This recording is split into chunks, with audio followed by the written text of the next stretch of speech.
youngest son of Charleston Mayor Joseph P. Riley Jr. And in this special edition of Quintin's Close-Ups, I speak exclusively with Bratton Riley about achieving school districts, the Charleston mayoral race, and if he will run for mayor. Bratton, I've been trying to, get you for months, but I know you've been extremely busy. Yeah, man. Tell me, how are you right now? I'm great. Yeah. Thank you. It's obviously early June, summertime in Charleston. Oh, yeah. I have a 7-year-old son, and he's doing really well. His name is Bratton. Oh, okay. So we're excited about the summertime, and work has been going very well here. Yeah. I'm doing well. Yeah, that's awesome. Yeah. Well, let's revisit April 30th, the day that your op-ed in the Post and Courier appeared. Yes. Upgrades SC education with achievement school districts. Tell me, when you sat down to write that particular op-ed, where was your mind? So I spent a good portion of my time here when I moved back in 2004. Right. With a nonprofit called Schools Out. Oh, yeah. And we created, at no cost to the children, an after-school program at, I think it was up to 5 elementary schools in the Low Country. Okay. And we sort of combined, joined forces with rec departments and the food bank and the teachers. So we had sort of an academic, we had a recreation, we had a health, nutrition component, and adult education as a part of the programs. And then the real estate and economy went south in '08, and it was hard to kind of keep the baby going. Yeah. So we stopped our activities. There's been some other wonderful nonprofits that have been doing some very good work, like Charleston's Promise Neighborhood. Oh, yeah. They're in some of the schools that we were also in. But what I realized then, and even more so now, is that a lot of the efforts that are underway to help education, particularly in the schools that need it the most, are just scratching the surface. And I feel like we need to look at systemic adjustments to enable us to think big about where these schools can be. I think Burke is a wonderful example, and obviously you know so much more about it than I do. Yes.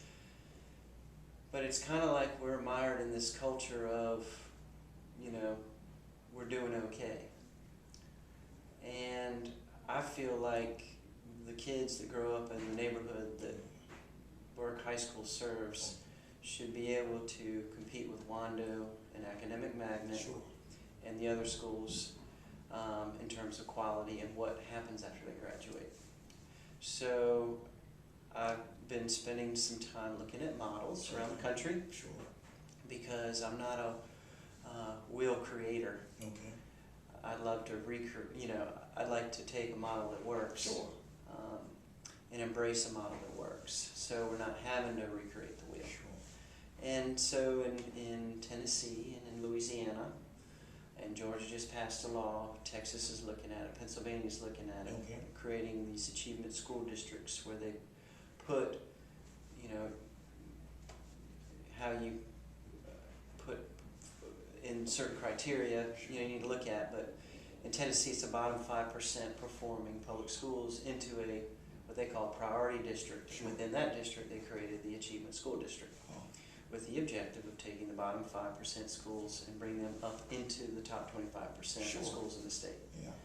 Pretty big goal. And so what they did is they brought in experienced operators from around the country who have demonstrated that they have been able to turn around schools. And the Achievement School District is the operator that's brought all them in, and they're now serving 10,000 kids. They're in year 3. We're awaiting the June results right now. But what we're seeing is that given the proper circumstances, these kids can achieve. And the sky's the limit. And so we don't have to be mired by, the parlance in South Carolina for so long has been minimally adequate. Minimally adequate. That's not a dreaming, thinking big concept. And that's what I would hope that we would do here. I mean, Charleston has so many good things going on, and I think we need to lift up some of these schools to achieve their potential. And so that was in my mind when I set out to write the piece. I'm not an expert, Okay. but I just think that if we can, as opposed to get mired in some of the what we don't want, Okay. I think there's a lot of folks that are saying, well, we don't want a charter school. And in my mind, you got to define what a charter school is first, okay? And so the only thing that I care about, I don't care what you call it, but it needs to be Burke High School that serves all the kids Okay. that are in that neighborhood. Yeah. That's what a school, public school is supposed to do. Yeah. So whether, I don't care what you call it, but we need a school that serves all those children and dream big. And I don't see any reason why we can't do it. There's so many markers of excellence around this community. Yeah. And I think there's a real opportunity to make public education even better than it is now. So that's where I was coming from. Sorry for the long answer. Oh no, that's fine. And something else that is on the mind of many Charlestonians, as you know, is the Charleston mayoral race. Yes. And I know that you're not getting involved with that. But is there anybody that really sticks out in your mind? Well, I think I'm pretty close to all of them. I know. And most of everyone who is running has been so helpful. Community members, they've Oh, yeah. been helpful community members, and they've been so helpful to my dad. Sure. You know, whether it's Leon in all of his work at the county, Right. the county council, as well as up in the legislature. Right. Whether it's Jenny Deeren, who's ran my dad's last campaign Right, and has yeah. helped fundraise for him so successfully over the years, She has. as well as John Tecklenburg, who not only worked for the city Yeah. back in I think the late 90s, but also ran my father's gubernatorial campaign That's right. in 94. Right. So, you know, some of these folks are almost like family. Yeah. So it's kind of with that, but Paul Tinkler Oh, is yeah. an amazing guy. He is one of the smartest people, I think, that live in this town. Yes, he is. So it's nice that we have some good candidates running, but because I'm so close to all of them, and just because of, you know, my connections obviously to my dad, I Right. think it's fair to try to not be involved at this point. Yeah. But we'll see what happens. We'll see Yeah. what happens. And let's address the obvious. As I just mentioned, your father, he's going to be stepping down after 4 years as mayor. I'm wondering, where are you emotionally with that? I'm great with it.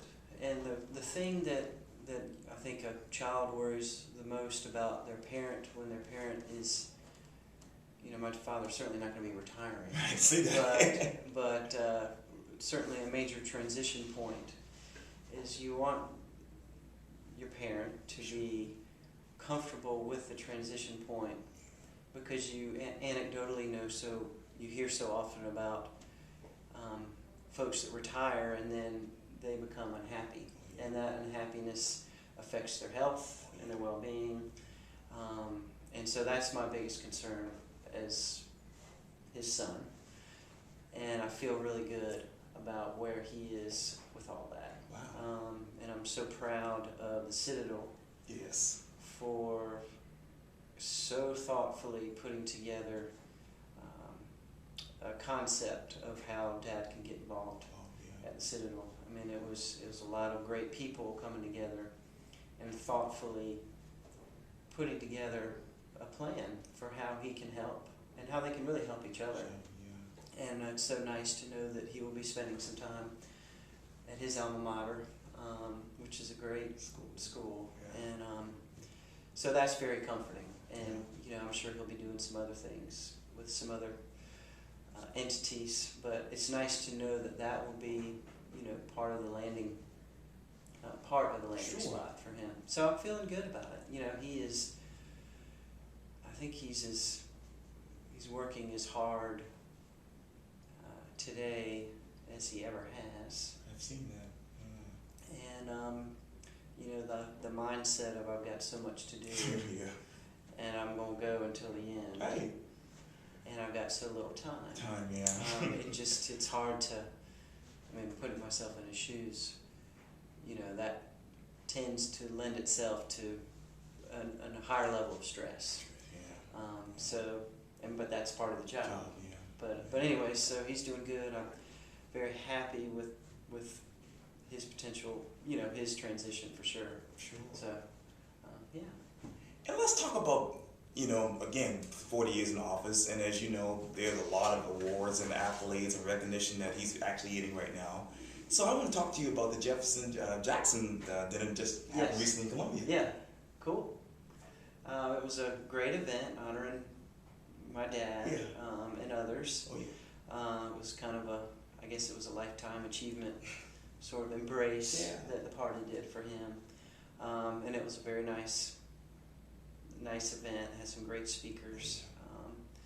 And I was humbled to be able to be one of them. Yes, yeah. Which was fun to be able to do, you know, while my father is alive and in the audience. So it was a real honor for me. But it was a great event.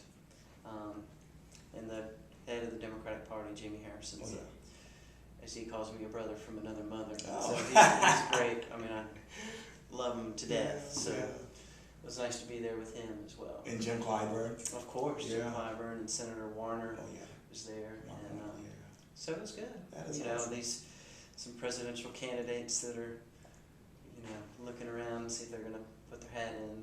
You know, South Carolina's a popular place these days, as you well know. Yeah. So, anyways, it was nice. Yeah. Well, fill in the blanks for me. Being at Mayor Riley's last State of the City address was. What's that? Being at Mayor Riley's last State of the City address was.